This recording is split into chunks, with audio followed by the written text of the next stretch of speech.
தமிழர்களுக்கு வீடு வழங்கும் நிகழ்ச்சிக்காக ரஜினிகாந்த் யாழ்ப்பாணம் சென்று அரசியல் சர்ச்சையில் சிக்க வேண்டாம் என விடுதலை சிறுத்தைகள் கட்சித் தலைவர் தொல் திருமாவளவன், இலங்கை முன்னாள் எம்பி பிரேமச்சந்திரன் ஆகியோர் எச்சரித்திருக்கின்றனர்.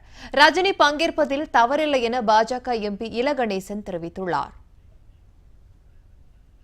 நடிகர் ரஜினிகாந்த் இயக்குநர் ஷங்கர் கூட்டணியில் உருவாகும் 2.0 திரைப்படத்தின் படப்பிடிப்பு தற்போது நடைபெற்று வருகின்றது. இந்த திரைப்படத்தை 350 கோடி ரூபாய் செலவில் லைகா புரொடக்ஷன் நிறுவனம் தயாரிக்கிறது. இந்நிலையில் இலங்கையின் வவுனியாவின் சின்ன அடம்பன் கிராமம், புளியங்குளம் ஆகிய பகுதிகளில் லைகா நிறுவனத்தின் ஞானம் அறக்கட்டளை மூலம் குடிபெயர்ந்த இலங்கை தமிழர்களின் மறுவாழ்விற்கு 22 கோடி ரூபாய் செலவில் 150 வீடுகள் கட்டப்பட்டுள்ளன. யாழ்ப்பாணத்தில் ஏப்ரல் 7ஆம் தேதி இலங்கை தமிழர்களுக்கு வீடுகள் வழங்கும் நிகழ்ச்சி நடைபெறவுள்ளது. நிகழ்ச்சியில் நடிகர் ரஜினிகாந்த் கலந்து கொண்டு வீடுகளை வழங்க உள்ளதாக செய்திகள் வெளியாகியுள்ளன. மேலும் எதிர்க்கட்சித் தலைவர் இரா சம்பந்தன், வடமாகாண முதலமைச்சர் CV விக்னேஸ்வரன் உள்ளிட்ட பலரும் கலந்து கொள்ள உள்ளதாகவும் கூறப்படுகிறது. நடிகர் ரஜினிகாந்தின் இலங்கை பயணத்திற்கு எதிர்ப்பு தெரிவித்த விடுதலை சிறுத்தைகள் கட்சித் தலைவர் திருமாவளவன், லைகாவுடனான தனது நட்பை திரைப்படத்துடன் நிறுத்திக் கொள்ள வேண்டும் என்றும், இன அரசியல் சர்ச்சையில் ரஜினி சிக்கிக் கொள்ள வேண்டாம் என்றும் எச்சரிக்கை விடுத்தார். லைகா நிறுவனத்தை நடத்துகிற அந்த உரிமையாளர் தமிழர்தான் என்றாலும் அவர் மீது கடுமையான விமர்சனங்கள் எழுந்துள்ளன. சிங்கள இனவெறி ஆட்சியாளர்களோடு நெருக்கமான உறவை கொண்டிருப்பவர் என்றும், குறிப்பாக ராஜபக்சேவுக்கு அவர் மிகவும் நெருக்கமானவர் என்றும், அதைவிட லைகா நிறுவனத்தில் ராஜபக்சேவே ஒரு பங்குதாரர் என்றும் விமர்சனங்கள் ஏற்கனவே வெளிவந்துள்ளன. ஆக இவற்றையெல்லாம் கருத்தில் கொண்டு ரஜினிகாந்த் அவர்கள் அங்கே செல்லுவதா வேண்டாமா என்று முடிவெடுக்க வேண்டும். விடுதலை சிறுத்தைகள் கட்சியின் சார்பில் விடுக்கிற வேண்டுகோள் என்னவென்றால், அவர் இதை தவிர்ப்பது நல்லது. இலங்கை தமிழர்களுக்கு ஆதரவு கரம் நீட்டும் எந்த அமைப்பின் நிகழ்ச்சியாக இருந்தாலும் கலந்து கொள்வதில் தவறில்லை என்று பாஜக எம்பி இலகணேசன் தெரிவித்தார். I am very happy to know about that. The Sri Lankan Tamils, they are suffered like anything, and anybody, any private agency and service organization, they give some support. And now I am very happy to know about this also, that I am very happy about it, and for that Sri Rajinikanth is going there to hand over the keys. It's a good news. ரஜினியின் யாழ்ப்பாணம் வருகை அவசியமற்றது என்று இலங்கை முன்னாள் MP Suresh Premachandran எதிர்ப்பு தெரிவித்துள்ளார். ஆனால் இலங்கை தமிழர்களுக்கு வீடு வழங்கும் நிகழ்ச்சியில் நடிகர் ரஜினிகாந்த் பங்கேற்பது குறித்து அவரது தரப்பிலிருந்து அதிகாரப்பூர்வ அறிவிப்பு எதுவும் இதுவரை வரவில்லை. போர்க்குற்ற விசாரணை குறித்து இலங்கைக்கு ஐநா 2 ஆண்டுகள் கால அவகாசம் வழங்கியுள்ள நிலையில் ரஜினியின் இலங்கை பயணமும் சர்ச்சைக்குள்ளாகியுள்ளது. இது குறித்து ஊடகவியலாளர் சோமிதரனுடன் விவாதிக்கலாம். வணக்கம் திரு சோமிதரன். மிக முக்கியமான காலகட்டத்தில் இலங்கைக்கு 2 ஆண்டுகள் அவகாசம் போர்க்குற்றம் தொடர்பான விசாரணைக்கு ஐநா வழங்கியிருக்கு.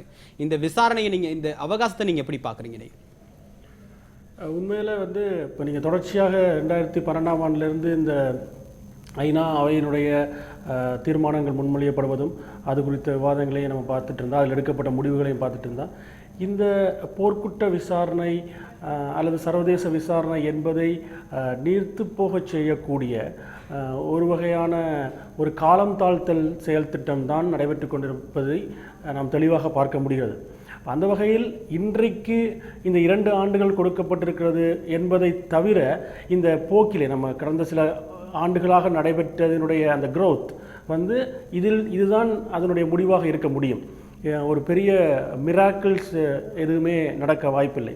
ஆகவே உண்மையில் நிர்பந்தம் காரணமாக இலங்கைக்கு இருந்த 2 ஆண்டுகள் அந்த கால அவகாசத்தை வழங்குவது ஒன்றுதான் இன்று அவர்கள் முன்னிருந்த ஒரே தெரிவாக மாற்றப்பட்டிருக்கிறது.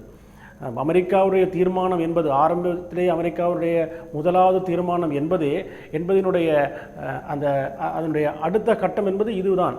உண்மையில் எப்படி ஒரு போர் மிக தீர்மானகரமாக திட்டமிடப்பட்டு உலக நாடுகளால் திட்டமிடப்பட்டு ஒரு போர் நடைபெற்றதோ, அந்த போருக்கு பிற்பாடான தீர்வு என்பதும் ஒரு உலக அரசியல் ஒழுங்குக்கு அமைவாக மிக திட்டமிடப்பட்டு நடைபெற்று கொண்டிருக்கிறது. உண்மையில் அதில் நாங்கள் எல்லோரும் அதில் ஒரு வகையில் எங்களை அறியாத ஒரு பங்குதாரர்களாகவே இருப்பதாகவே எனக்கு தெரிகிறது. இது ஒரு திட்டமிடப்பட்ட ஒரு உலக அரசியல் நிகழ்ச்சிகளுக்கு அமைவாக நடைபெற்று கொண்டிருக்கிற ஒரு விஷயமாகத்தான் நான் பார்க்கிறேன். இந்த தீர்மானத்தின் மீது 40 நாடுகள் இதற்கு ஆதரவு தெரிவித்துள்ளன. கானா ஒரே ஒரு நாடு மட்டும்தான் இதற்கு எதிர்ப்பு தெரிவிச்சது. இந்தியா நடுநிலை வகிக்கிறதா சொல்லியிருக்காங்க. இதை எப்படி பாக்குறீங்க? இல்லை, அதான் நான் ஏலவே சொன்னது போல இது வந்து உலகத்தினுடைய ஒரு நிகழ்ச்சிகளுக்கு அமைவாக நடைபெறுகிற ஒரு விஷயம். இப்போ எந்த நாடுமே நம்ம கேள்வி கேட்கல. இப்போ கடந்த காலங்களில் சர்வதேச நீதிபதிகளுடன் ஆன நீதிபதிகளையும் உள்வாங்கிய ஒரு விசாரணை மையத்தை உருவாக்க வேண்டும், ஒரு விசாரணையை கொண்டு செலுத்த வேண்டும் என்று சொன்னார்கள். ஆரம்பத்திலே வந்து சர்வதேச விசாரணை நடைபெற வேண்டும் என்றார்கள். அதற்கு பிறகு மைத்ரிபால தலைமையிலான அரசு வந்ததுக்கு பிறகு அந்த சர்வதேச விசாரணை என்பதை பன்னாட்டு நீதிபதிகளையும் உள்வாங்கிய ஒரு உள்ளக விசாரணை என்ற ஒரு உள்ளக பொறிமுறை என்ற ஒரு புதிய பதத்தை உபயோகப்படுத்தினார்கள். இப்பொழுது அந்த சர்வதேச நீதிபதிகளை உள்ளடக்கிய என்ற விடயங்கள் எல்லாம் மறந்து போய் இப்பொழுது இலங்கை அரசாங்கம் தானாகவே ஒரு விசாரணையை நடத்தி தானாகவே இலங்கையில் இருக்கக்கூடிய தமிழர்களுக்கு ஒரு தீர்வை நோக்கி நல்லிணக்கத்தை உருவாக்குவதற்கான கால அவகாசத்தை கொடுப்பதாக இருக்கிறார்கள். இந்த பொறிமுறையை நீங்க பார்த்தாலே தெரியும். இந்த பொறிமுறை என்பதே மிக வெளிப்படையாக நீர்த்து போக செய்வதாக இருக்கிறது. ஆகவே இலங்கையிலுடைய எங்களுடைய அரசியல் லாபி என்பதை பற்றிய கேள்வி எங்களுக்கு இருக்கிறது. இத்தனை காலமாக தமிழர் தரப்பில், ஈழத்தமிழர்கள் தரப்பிலும், தமிழ்நாட்டிலிருந்து கூடிய அரசியல் கட்சிகள் தரப்பிலும் நாங்கள் தொடர்ச்சியாக பல்வேறு முன்னெடுப்புகளை எடுத்தார்கள். இந்த முன்னெடுப்புகளுடைய வெற்றி என்பது எதுவாக இருக்கிறது, நாம் எங்களுடைய அரசியல் லாபியினுடைய இடம் என்பது எப்படி இருக்கிறது என்பதை குறித்து நாம் மீள் பரிசீலனை செய்ய வேண்டிய ஒரு காலகட்டத்தில் இருக்கிறோம். எங்களால் வந்து எந்த ஒரு நாட்டையும் எங்கள் சார்பில் பேசுவதற்காக எங்களால் மாற்ற முடியவில்லை. இந்திய அரசையும் எங்களால் தமிழர்களுக்கு சார்ந்து பேசுவதற்கான ஒரு நிலைமையை உருவாக்க முடியவில்லை.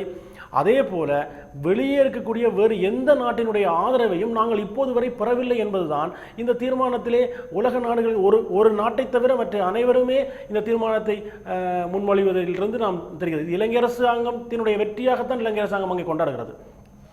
இலங்கை இனப்படுகொலை நடைபெற்று கிட்டத்தட்ட ஒரு 8 ஆண்டுகள் கடந்து விட்டது அப்படின்னு சொல்ல முடியும்.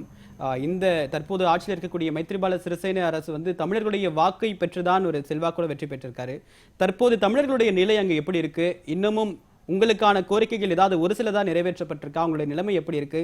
இந்த அரசு உங்களை எப்படி அணுகுது?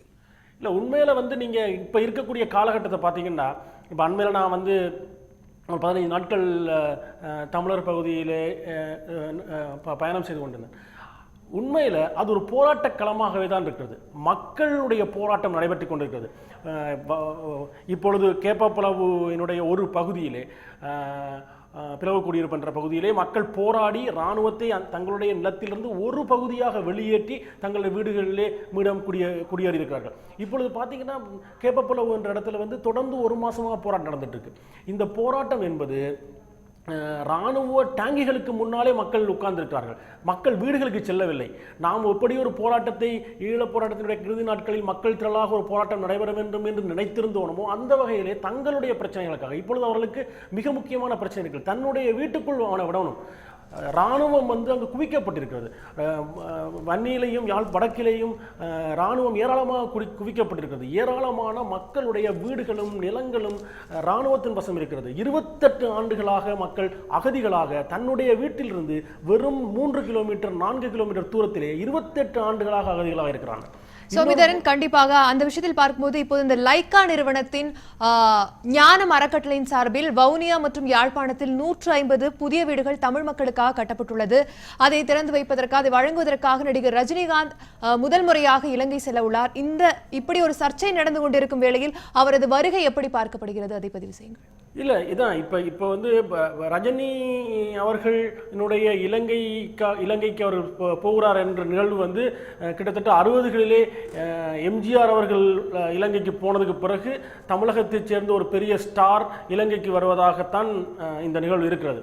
ஆனால் இப்போது இருக்க நிலைமை என்பது மக்கள் வீதியில் இறங்கி போராடி கொண்டிருக்கிறார்கள். 33வது நாளாக காணாமல் ஆக்கப்பட்ட தங்களுடைய உறவுகளுக்காக வடக்கிலே இருக்கக்கூடிய பல்வேறு மாவட்டங்களில் உண்ணாவிரத போராட்டங்கள் நடைபெற்றுக் கொண்டிருக்கின்றன. கிளிநொச்சியிலே, முல்லைத்தீவிலே, வவுனியாவிலே மக்கள் வீடுகளுக்கே போகாமல் ரோட்டிலேயே டென்ட் போட்டு அங்கேயே உட்கார்ந்து மக்கள் போராடி கொண்டிருக்கிறார்கள். ஒரு போராட்ட களமாக தங்களுடைய பிரச்சனைகளுக்கான போராட்டங்களை முன்னெடுக்கிற ஒரு உணர்வு வயப்பட்ட நிலைமையிலே மக்கள் இருக்கிறார்கள். அதாவது காணாமல் செய்யப்பட்ட செல்லப்பட்ட இராணுவத்தால் பிடித்து செல்லப்பட்ட பிள்ளைகளுக்கு என்ன ஆனது என்ற மிக முக்கியமான கேள்வியை முன்வைக்கிறார்கள். அவர்கள் உயிரோடு இருக்கிறார்களா இல்லையா? போர் முடிந்து இத்தனை ஆண்டுகள் ஆகிவிட்டன. இன்னும் 2 வருடங்களில் 10 வருடமாக போகிறது போர் முடிந்து. ஆகவே இத்தனை வருடங்களில் இந்த 8 வருடங்களில் என்னுடைய மகன் உயிரோடு இருக்கிறானா இல்லையான்னு சொல்றது கூட அங்கே அரசாங்கம் தயாராக இல்லை என்ற நிலைமை இருக்கிறது. தன்னுடைய வீட்டில் இராணுவம் இருக்கு, தான் அகதி முகாமில் இன்னமும் காத்து கொண்டிருக்கிறான். 300 மீட்டருக்கு எங்களை இராணுவம் இருக்கு, நான் என்னோட வீட்டுக்கு போக முடியாத ஒரு நிலைமையில் இருக்கேன். அப்போ இந்த போராட்ட களமாக மக்கள் இப்பொழுதுதான் மிக நீண்ட காலத்துக்கு பிறகு மக்கள் திரட்சியான ஒரு போராட்டம் நடைபெற்றுக் கொண்டிருக்கிறது. இப்படி ஒரு மக்கள் திரட்சியான போராட்டம் நடைபெற்றுக் கொண்டிருக்கிற சந்தர்ப்பத்தில் இந்த மக்கள் திரட்சிக்கான ஒரு ஆதரவு என்பதுதான், இந்த மக்கள் திரட்சியினுடைய போராட்டத்துக்கான ஆதரவு என்பதுதான் இப்போது தேவையாக இருக்க முடியுமே தவிர அதை திசை மாற்றுகிற நடவடிக்கைகள் உண்மையிலே தேவையற்றதாக இருப்பதாகவே நான் நினைக்கிறேன். உண்மையில வீடுகள் கையளிக்கப்பட வேண்டும். அங்கு வீடு இல்லாதவர்கள் இருக்கிறார்கள். யார் வீடு கட்டி கொடுத்தாலும் அந்த மக்களுக்கு இப்போது தேவையாக இருக்கிறது. அவர்களுடைய வீடுகள் அழிக்கப்பட்டிருக்கிறது. அவர்கள் கொட்டில்களிலே உட்கார்ந்திருக்கிறார்கள். இன்னமும் வெறும் டெண்டை போட்டுக் கொண்டிருக்கிறார்கள், வெறும் தார்ப்பாயை கட்டி கொண்டிருக்கிறார்கள். அவர்களுக்கு வீடுகள் கொடுக்கப்பட வேண்டும் என்பதில் யாருக்கும் மாற்று கருத்து இருக்காது. ஆனால் அந்த களம் இப்பொழுது புதிய மக்கள் போராட்ட வடிவமாக மாறி இருக்கிறது. மக்கள் வீதியிலே இறங்கி தங்கள் உரிமைகளுக்காக போராடி கொண்டிருக்கிறார்கள். அந்த போராட்டத்தை வலுப்படுத்த வேண்டிய நிலைமையிலே தான் நாங்கள் இருக்கிறோமே தவிர அந்த போராட்டத்தை திசை மாற்றக்கூடிய அல்லது அந்த போராட்டத்துக்கு வேறு முக்கியத்துவங்களை கொடுக்கக்கூடிய ஒரு நிலைமையை நாங்கள் இல்லை என்பதுதான் என்னுடைய கருத்தாக இருக்கிறது. இலங்கை இனப்படுகொலை நடைபெற்ற கிட்டத்தட்ட 8 ஆண்டுகள் கடந்த பிறகும் கூட தமிழர்களுடைய நிலை அங்கு எந்த விதத்திலையும் மாற்றம் அடையல. எங்களுடைய நிலைமை இன்னமும் சர்வதேச கவனம் செலுத்தப்படக்கூடிய நிலையில தான் இருக்கு அப்படின்னு பதிவு பண்ணிருக்கீங்க. ரஜினியுடைய வருகை எங்களுக்கு எந்த விதத்திலும் உதவ போறதில்லை அப்படின்னு சொல்லிருக்கீங்க. உங்களுடைய தகவலுக்கு நன்றி சுவாமிதரன். நன்றி.